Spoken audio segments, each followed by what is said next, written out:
Hello, everyone, and welcome to Ireland Esports Collegiate Series, where you're catching me at a very bad time here. I am pretty sick, but I am still here because I think this is going to be some fire gameplay.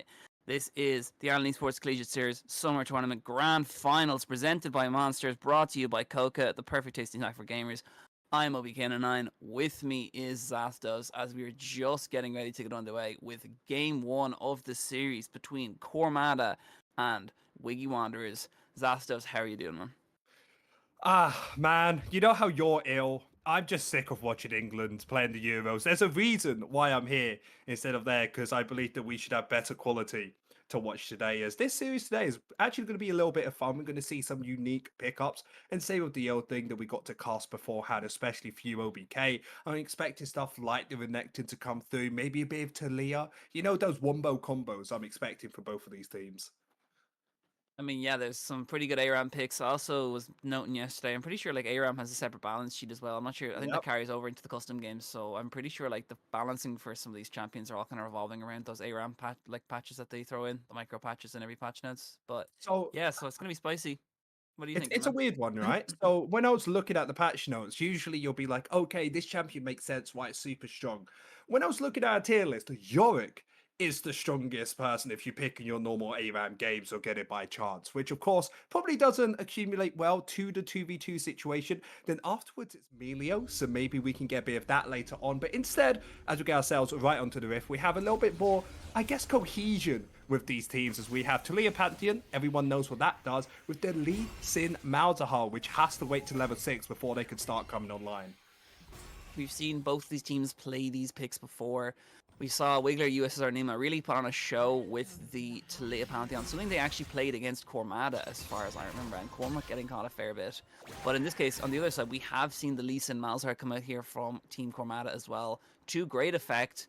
Even though it doesn't particularly look very strong at the early game, I think they really play it great. I think MadaMars, I think it was Cormac on the Lee Sin and Mada on the Malzahar. I might be mistaken there, but this time around, we are going to see Cormac on the Malz and Mada on the Lee Sin. We've seen the Exhaust Ignite come out here from Cormac, the Exhaust from MadaMars, no one opting to take any defensive runes like Barrier or anything this time. So I think it's really just going to be a case of Lee Sin throwing out those spam Qs and a case of hopefully Talia can land some of them pulls and get a lot of that poke out. Yeah, so I think the biggest goal for both these teams, as you said before, is going to be that poke, as Talia wants to try and poke out with the Q, compared to the Malzahar, which is trying to poke you out with all of their abilities. Malzahar will always give you push in this lane, but I don't expect much to happen till this level 6 mark, unless we want to see a flash coming out from that Pantheon. But if you want to do that, you prefer to get it onto that Malzahar, as if you burst them out and they have to die and go for a reset. It's not as impactful as a Lee Sin, let's say, who goes for that reset, gets themselves the Eclipse instead. Definitely think at the moment they need to be really careful as we see USSRNEMA looking to drag there from Talia. She did flip him back over. MadaMars now getting ignited. Damage coming through. That is the first blood going over to Team Wiggy Wanderers. Meanwhile though, Nema, half HP. He needs to be careful himself. So MadaMars, about 1 minute 56 is going to die there. He might only come back with maybe an extra longsword or something. I don't think there really is anything too great he can get from a recall here. So minimal problems. And I was saying this yesterday when the previous cast with Celtic that something that some teams can really take advantage of is getting an early game pick, because if you get an early game pick, they really can't get much for their death. Like in other cases where you get farming later on, you might see something, but the fight gets right there, and Wiglor just takes a Cormac. That is going to be the end of the game. 1-0 to Wiggy Wanderers in the series. And now it's absolutely pure confidence coming out from the team, as it was looking like they wanted to go for this late game team fight, get towards that level 6, and then use the ultimate from the Malzahar, but they never had the opportunity. So great play coming out from the Wiggy Wanderers to get themselves 2 kills in 5 minutes. Honestly, I expected a bit of loose and fast gameplay to come out, and I really wasn't disappointed. Team Wiggy Wanderers just on point. The nice flip from Talia to knock him back. Again, Pantheon throwing those spears to deal massive damage. And considering the fact Cormac's team were very squishy with the Malzahar, with the Lee Sin, who didn't really have any items or any really option to do that, considering we're its first death or second death, that it really made it impossible for them to really be careful, because they couldn't scale with the amount of pressure that were being put under them by Wiggy Wanderers. So well played to the lads, but we will be getting in a second. But I believe we will take a short break before we get into game 2 of this series. Do not go anywhere, lads.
Welcome back, everyone, to this grand final best of 5 series of Ireland Esports Collegiate Series Summer Tournament presented by Bonspheres, powered by GG Machines and Rerot, where we have got some Game 2 underway, a very quick fire Game 1. And I mean, yeah, it's kind of just insane at the moment. I knew the ARAM tournament was going to be a lot quicker than any of the other tournaments. And I mean, yeah, Game 1 did not disappoint. We saw a pre-2 minute or pre-3 minute even ending to the game. But yeah, we're going to go into Game 2. What do you think Cormac can take from this, Zastos? Wait till Malzahar has ultimate. That is some valuable information. I'll let them know. I'll exclusively let Team Cormac know that they need to wait for ultimate before they do any kind of shenanigans. But it looks like we are going to get into this game in a second. Looking at the picks this time around, we are seeing the Tristana Kled getting locked in for the side of Wiggy Wanderers versus a run back by Team Cormada on the Malzahar Lee Sin. What do you think about sticking to those champions? I mean, this matchup should be a whole lot better for the Lee Sin and Malzahar, as you don't have that burst damage coming through onto the Mouse because you still have the passive up. But I feel like I would still give it towards the Kled and Tristan. Remember, Kled is one of those champions that feels really good in a 2v2 situation, as when you're mounted on Skull, even if you get demounted by some burst damage, you will always be able to get back on top of it, usually, as they won't have the damage to get through it without you having that remount. And on top of this, when you have somebody on your team who is a main of Kled, of course, put somebody on their comfortability to make it easier in this game. Definitely think USSRNEMA is quite scary on the Kled. I think Skarl provides so much utility as well, because when you get low HP, you can just build that passive up and get back on Skarl. But he needs to be really careful when he's in that state where he's a lot weakened, kind of like a mini-Nar state, especially something that MadaMars and Cormac look to capitalize on here. Again, you were saying this, they need to wait for their ultimates to come up before they can take these fights, and Cormac this time around decided to run it back. Maybe he will wait till 6 this time. Maybe we will slow it back here. But at the moment, it's going to be very easy. I'm actually shocked there was no level 3 shenanigans there from Wiglor and NEMA. Maybe they also want to wait for ultis. Yeah, I thought that Kled would want to go ahead like they do it here. They're doing it right now as we see MadaMars flashing away. Tristana does not fill all the satchel charges up there. Meanwhile, though, Wiglor and NEMA running away with the Ignite going through onto the Cloud. But as we can clearly see, he's building up that passive, trying to get back on Scarl and get some of that HP back. Yeah, it depends. Can he get on top of it before Lee Sin can burst him out? Remember, level 6 is still very far away. Only for need at least another minute and a half to get there, so you do expect it. But they're pushing for this hard. NEMA very low, but down goes Lee Sin, and Cormac now running away. He's no HP, and this is an awkward situation where you've got a very low HP member of Team Cormada, and MadaMars now has to come back into the game. So it's pretty much now playing with the crutch of Cormac now being such a low health member, and all it takes now is a rush in from NEMA or an explosive charge from Tristana, and that might just be game 2 going over to the Wiggy Wanderers. I think you just wait towards level 6. You know you're going to be getting it before that Lee Sin. Even if you go for that tower dive, you have the damage from Cled. And this is why we see Wiglor before the level 6 mark. Just chipping away, making sure that when they want to go for the dive with this stacked wave, it should be a lot easier to try and kill them. As with these two champions, you can burst someone out from half HP. I think that's something really important as well. And I also think Wiggy Wanderers just playing really aggressive. They need to know that they have the potential to tower dive, set off the explosive charge, and then just get the W reset on so you can dash back out again. So right now, I really think Wiggy Wanderers are in such a strong position. And since no one has died, they can do the strategy where maybe they just keep farming up for a bit, and as soon as Tristana is near her first item, she can just W under turret, die, and respawn with an item, because at that point, you'd nearly be able to 1v2 the Lee Sin and the Malzahar. Yeah, it completely can, but it all depends. Can you find the right situation? As Lee Sin has reached level 6, even though they died early on. But Cormac, because they went slightly further behind, only is able to reach it. Still doesn't have that passive available. If they want to make this dive happen, they have to do it before it's back up. As now it's up, it's a lot harder to try and burst through that, as either the buckshot's not going to be here from the Tristana, losing them about 300 damage. If you don't let the bomb do that, that's also 300 damage. It's going to be difficult to try and do it, but fortunately able to get that off, giving themselves another chance to go for this. I definitely think they need to be really careful right now. As we see Wiggy Wanderers pushing for something, trying to put that explosive charge down and try and set up something with that buster shot, but unfortunately nothing connects. And Team Cormada playing it safe. But at this stage now, we see ultimates are available. We see the Dragon's Rage with the Lee Sin, Malzahar with his own ulti as well. Maybe something's going down here as the Ignite comes through onto Cormac. They're looking for the kill. They're looking to take it. Explosive charge damage. Is it going to be enough? No, it is not. With a nice bit of safeguarding there from the Lee Sin. Really well played from MadaMars, just knowing that he could keep him alive as long as possible. And with the Nether Grasp available, he really can just cause Tristana to overextend and drop that ulti on the Malzahar and just make sure that Tristana can at least die. But I don't know whether they can do something here. I don't know what Uzas does. I'm a bit worried for Team Cormada's chances. They still have double exhaust, have the Ignite available as well, and even the flash is up for this Lee Sin. So yes, there's a possibility to make a play happen, but how are they going to do it? They're going to have to hope that the enemy team wants to go for another dive once their ultimates are back up, and then with the Malzahar, with their exhaust, see what they can do. Well, here looks from the captain. They're looking for a kill. NEMA has taken out Cormac. That is going to be the 2-0. That is going to be a 2-0 in-game lead for Team Wiggy Wanderers. Well played, lads. Yeah, it was difficult. When you play a team comp that wants to play a little bit more defensive, hope the enemy team makes a mistake. But it never felt like they were able to capitalize on it. Even when that dive was coming through, using this Kled passive like they did, it looked like it was about to die. It's able to remount, get themselves the first kill. And ever since then, it kind of felt like the Wiggy Wanderers are in the driver's seat. Honestly, I really do think Wiggy Wanderers are just steamrolling through. They beat Cormada in their run-up to it. I believe it was the winner's final, or just before the winner's semi-final, but Cormada did already get lost by Wiggy Wanderers here. So Wiggy Wanderers already have that advantage mentally, and at the moment, they already seem to have that advantage in champion pool, because they swapped champions after game 1 and won. But Team Cormada just decided to opt for the same plays that they did before, didn't change it up, and they really did come back to bite them there, as I do think that Wiggy Wanderers just played it a lot better. Yeah, you're completely correct on that. And what you were talking about last time was Renekton was this massive champion. People enjoyed Malzahar, sure, but also this LeBlanc that we haven't seen just yet. So maybe we can have a champion like that coming out from Cormada to get a little bit closer in this second game. So I don't think that this Malzahar Lee Sin combo is really working for them. I don't think so neither. I think they really need to change it up for the next game, but we will find it in a second. But we're going to throw it to a quick break first, lads. Please don't go anywhere.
And we are just about to get on the rift for what may be the final game of Ireland Esports Collegiate Series Summer Tournament, presented by Monster, brought to you by Dogpatch Labs and Stack, where it is all on the line, all to play for these lovely prizes of 4 cans of Monster, 4 cans of Re-Raw, the Collegiate Hoodie, and the Coca Gamer Pack, which these teams are playing for right now. It looks like the direction of Wiglor at the moment, but Cormac are trying to rein it back in, trying to take us to a Game 4. Hopefully we can see a bit more League of Legends going on, and hopefully we can see some more quality League come out here from Cormac, because right now they've just been getting steamrolled by Team Wiglor.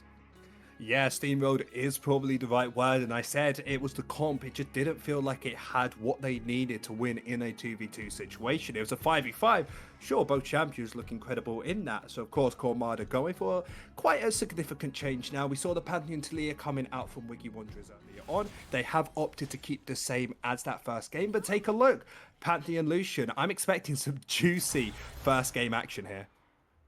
Honestly, yeah, I think it's going to be really spicy early on. I definitely think with this Leah Pantheon again, just like we saw it last time, there's going to be some super gameplay. The Seismic Shield not going to connect there. NEMA getting pushed back, but it's Pantheon v Pantheon action. Although one of these is an AD range champion, so they need to really be careful, because Lucian level 3 is incredibly strong, and I really like this pick from Cormac. I think there's a lot Cormac can do here, a lot of movement. He's very mobile. He can dodge a lot of Talia's abilities, and I think that's going to be quite scary for Wiglor. And the benefit about picking this Pantheon as well is with your E, you can take just all the damage that comes through the burst of that Talia Pantheon. So it does give themselves the possibilities for them to, you know, stop this big engage. Compared to the Lucian, who does have to be careful of the unstable ground of getting stunned up into that CC. But I really feel like Lucian is going to be the main person to dictate how this game is going to go.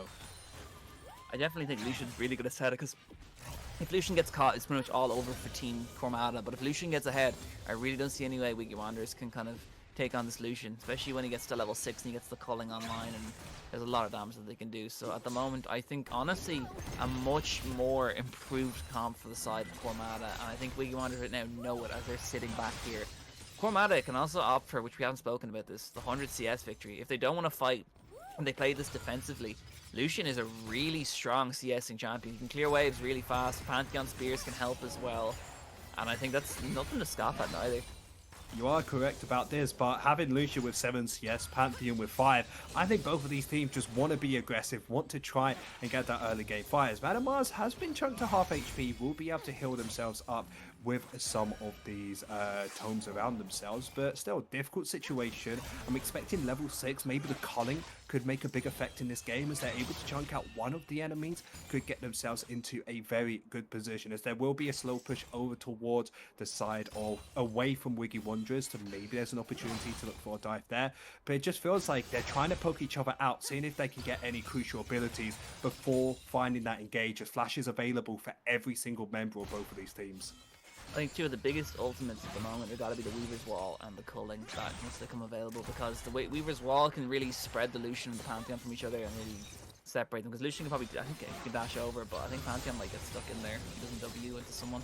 But I think the culling as well is pretty big, because they're both squishy champions, and Lucian can really output those numbers, especially in the case where he can take Wiglor incredibly low. They just got to play passively for the rest of the game, and they can look for a CS victory.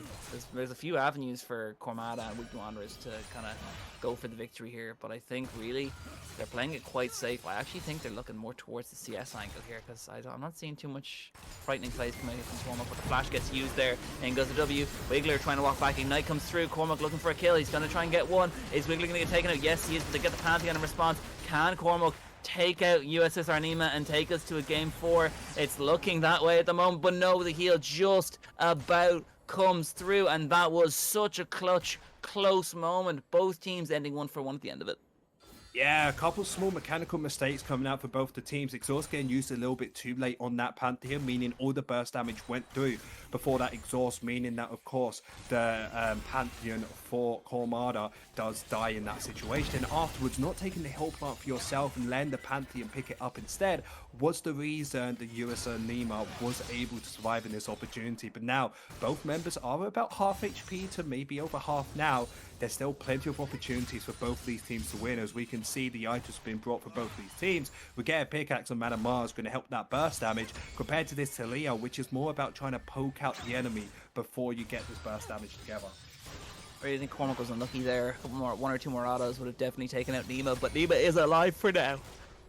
He's not dead yet. Pardon me. He's not dead yet, but he does have nearly half his HP down, and Cormac heals back up to nearly full. I think Wiggy Wanders right now are on the back foot as the poke from the Lucian coming out here, but we do see those extra items coming in for Wiglor. He can do a bit more damage with those Qs, with the seismic shove, and I think maybe he has maybe a bit more burst damage than he did before, so hopefully that will play a factor for Wiggy Wanderers here. Yeah, Wiglor is going to be slightly low on the mana side, are going to be slightly below half HP, so get the burst damage too. You can see, doesn't do any damage, and now has no mana to their name. Not a great position for Wiglor to be in right now. The calling comes out from the Lucian. Planting going to drop something to try and stall it out there, but they're both half HP. Cormac himself is nearly down to half, but he will lifesteal that up. Light Slinger pass is going to help him as well. Steve, for me, behind the scenes, this is a lot more intense than anyone else. As I'm watching England on the side plus this game, so it is going to be penalties at this point, but there might be an engage for Wiglor. Wiglor looking for something. The seismic shove does actually connect, and NEMA gets pulled in there. Lucian, keep an eye on that Lucian right now. Lucian doing serious numbers. Can they take out Mada before this? Can they do it? No, they cannot. This is going to go to a game 4. Cormada take game 3. Yeah, really close fight at the end there. I thought the empowered Q missing from MadaMars meant they were going to lose that, but a great play from this Lucian. I felt like the champion itself, the adaptation was what they needed to get themselves back into this series, because now with one win under their belt and some adaptations in the draft, we're going to have to see if we're going to see something different from the Wiggy Wanderers. As if we have the same comps, I feel like Kamado have a great opportunity to get themselves back into this. Honestly, I think at the moment it is all to play for at the moment, especially from seeing what the side of Cormada can do. I think it's all on the line. There's definitely an avenue where they come back into this and win. At the moment, though, it is looking still in favor of the Wiggy Wanderers, and I really wouldn't put it past them to just run away with this. But for now, they managed to quell the Wiggy Wanderers. Do they run it back to one of their previous comps? I don't know, but we are going to throw it to a short break, but we will be back for Game 4 in a second, lads. Please hang around.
Welcome back, everyone, to Game 4 of Ireland Esports Collegiate Series Summer Tournament, presented by Monster, brought to you by Coca, where we are getting into what may be, again, the last game of the finals, where we've got Wiggy Wanderers up against Team Cormada, where we're just after seeing Team Cormada win Game 3 and take us to a 2-1 lead at the moment for Team Wiggy Wanderers. Wiggy need one more game to win it.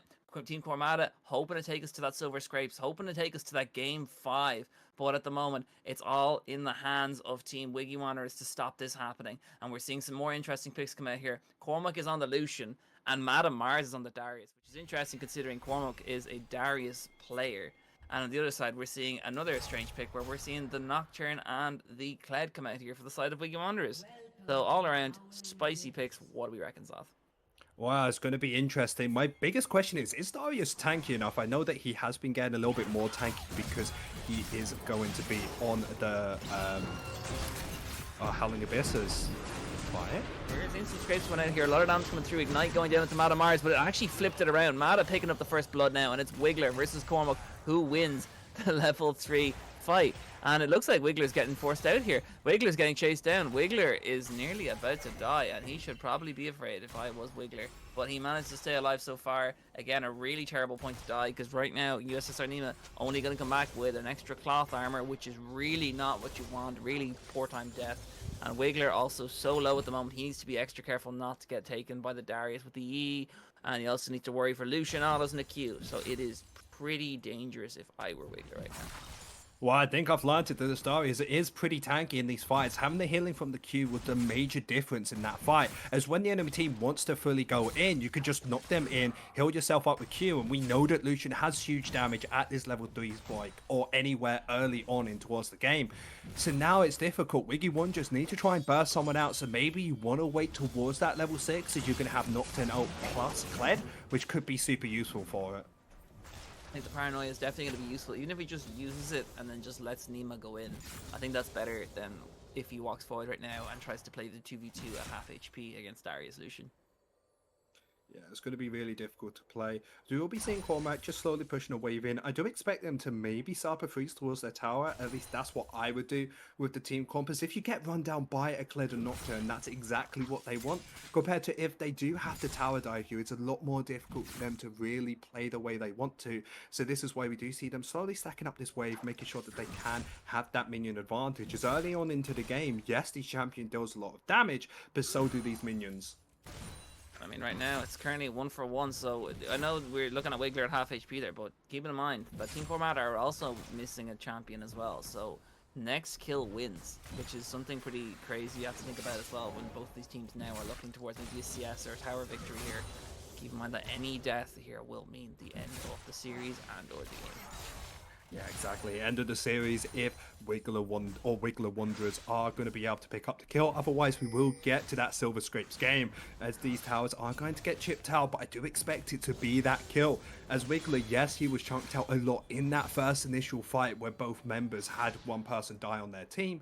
Now take a look, almost at full HP, meaning once this level 6 comes through, which it just has, I expect for them to try and go for this big all-in. This is why Cormac and MadaMars is going straight towards their tower, not to give the enemy team an opportunity to go onto them and get the team fight they want. Yeah, right now we see that Wiglor is nearly full HP, so nearly dead evens now. So we're back at the same position. Both people didn't really have any difference in items. It's both, again, like another longsword or maybe an extra armor. So right now it's dead even. We're back in the 1v1 situation here, where it's 2v2 even, where it's both on equal footing. They're both looking for stuff, although ultimates and summoner spells are all available for both of these teams. Something to keep in mind though is NEMA did opt to take the barrier instead of the flash, so he does have a bit more tankiness than say if he'd taken that flash, but he doesn't have the escape if he needs it. Yeah, barrier is super good for him because when you want to try and get that remount, sometimes you feel like you need a little bit more HP to be able to pick it up. So with that barrier available, should be able to find it. But my big question is, Darius does seem pretty good in towards the enemy champions, but towards the level 6 mark, I don't think he's ever going to have enough time to try and stack up those marks on towards the enemies, as when they want to engage onto probably the Lucian, they're only going to have about 2-3 seconds maybe of fighting, and by that time Darius will only be on about 4 or 5 stacks instead of the 6 he needs to be able to get that huge damage, that huge dunk from his ultimate. I think honestly, if you're Wiki Wanderers, I just tunnel vision onto Lucian. I think you have enough damage with the paranoia, with the nocturne abilities, and with Kledge running the charge and just attacking with the bear trap and a rope. I think you just ignore Darius completely and just hope to get the kill before they get theirs, is what I'm hearing. Oh, I love that idea, but have you seen the runes coming out from Cormac? We have double exist, we have Conquer as well for the healing on MadaMars, but that double exhaust means that once you want to go for this all-out play, 40% of your damage is completely gone, and I don't think that's enough to get through Cormac. So maybe if they wait to get more levels up, they might be able to burst out later on, but I still think it's going to be very difficult to go for this play. So maybe if you could get out and exhaust early by going for the play, going for that disengage and fighting afterwards when the exhausts are down, that is the best opportunity for Wiggy Wanderers to try and win this game. I could also opt for a CS group, although it is happening very slowly right now. We're only seeing about nearly 50 CS now and 33 CS now, so it's pretty slow for the side of Wiggy and Cormada. They're not really looking to go for this because they know it's one kill all. Why bother for a CS lead? Yeah, completely correct about that. You don't really care for a CS lead. And what's the fun in now if you said, hey guys, I won the Irish Collegiate Tournament, do a CS league compared to I was just better, I out-mechanicked this player. So we do expect fighting to be the way that both teams are going out. But this game going very slowly. You can tell that this is a big game for both of these, as beforehand in the first game you always have a game to try and lay back on. But of course Cormada, if they lose here, they lose the whole entire tournament, even though they have fought against 2 or 3 other teams to just get into this situation. I definitely think right now Wiggy Wanderers are looking. And the question is, are they going to get too impatient that they pull the trigger early? Or are Team Cormada just going to slowly hang back here and just slowly build up a CS lead and maybe look for the 100 CS option? See, I would love to say they are not willing to go in, but of course they have to. And they're going in immediately. Exhaust gets popped there. They actually opted to go for the Darius as opposed to the Lucian, which is a pretty interesting strategy. The Nox and B team getting you. Out comes the exhaust, but Wiglor takes the kill. He's the first one to get it. You have your winners in Wiggy Wanderers. Congratulations, lads. You've got yourself some lovely prizes there. That was a very swift play. I'm actually shocked at that, to be honest, because I thought they were going to hold back a bit longer there, knowing that they had all their summoners up, knowing that they had these exhausts. But no, it didn't matter. And they actually ended up going onto the Darius as opposed to the Lucian, which was, again, interesting, because Lucian can output his damage. But what's he going to do if he doesn't have a big tanky man in front of him? As the Wiggy Wanderers just execute on that really well. Look to get that tower and managed to get themselves that second kill. Really well played. GG well played, the lads. They picked themselves up. They're 4 cans of Monster, 4 cans of Reroll, Collegiate Hoodie, and their Coca Game of Pack. GG's, lads. Yeah, done a very good job there. And I think the reason they wanted to go onto the Darius later on is because he did have that flash available, sure, but with a Lucian having E and flash and he's on the tower, there's no way you're going to be able to stay on top of him, even when you have the amount of movement a Kled does has, but the Nocturne hasn't. So going for the Darius, really smart play, and it was only one ultra attack away from sending ourselves into that game 5. But overall, Wiggy Wanderers clearly deserved the win here. Innovated draft at the start to get themselves that 2-lead victory, and I kind of have to say, Cormado, they only started waking up towards that 3rd game. They did it maybe 1 game earlier. We can maybe have a different winner here. I definitely think so. I think overall, though, it was consistently well played from the side of Wiggy Wanderers. They may have dropped 1 game as a teaser, but I mean, it was a best of 5. They played really well throughout the whole thing. I think they played it steady, they played it safe, and those early game fights, they did the early game. When they want to do the later game play, they did the later game this game. So you really can't dispute the winner of the Ireland Esports Collegiate Series Summer Tournament. GG well played for the lads. I think we're going to have to end it there for today. Thank you to everyone for tuning in. Thank you to our sponsors, Dogpatch Labs, Coca, GG Machines, Natives, Rerun, Stack. Thank you, Zastos, for coming in here and tuning in for this, as this was, again, a quick best of 5, but it was a pretty fun one, and I hope you had fun with this as well, Zastos. Yeah, no, I did. I had a wonderful time, and I feel even better as the UK flag behind me is soaring loud as England was able to get themselves the victory over Switzerland. So, you know, a good day. Wiggy Wanderers won and England. You know, 2 things made in heaven. I maybe wouldn't say that on an Irish stream, but sure, look, say what you want to do there, dude. But we are going to have to end it there, lads. But I think that is going to be the end of the game. Is it, lads? Is that going to be the end of the But we're going to have to throw it over to COD now for their next tournament themselves. Thank you everyone for tuning in. Good night.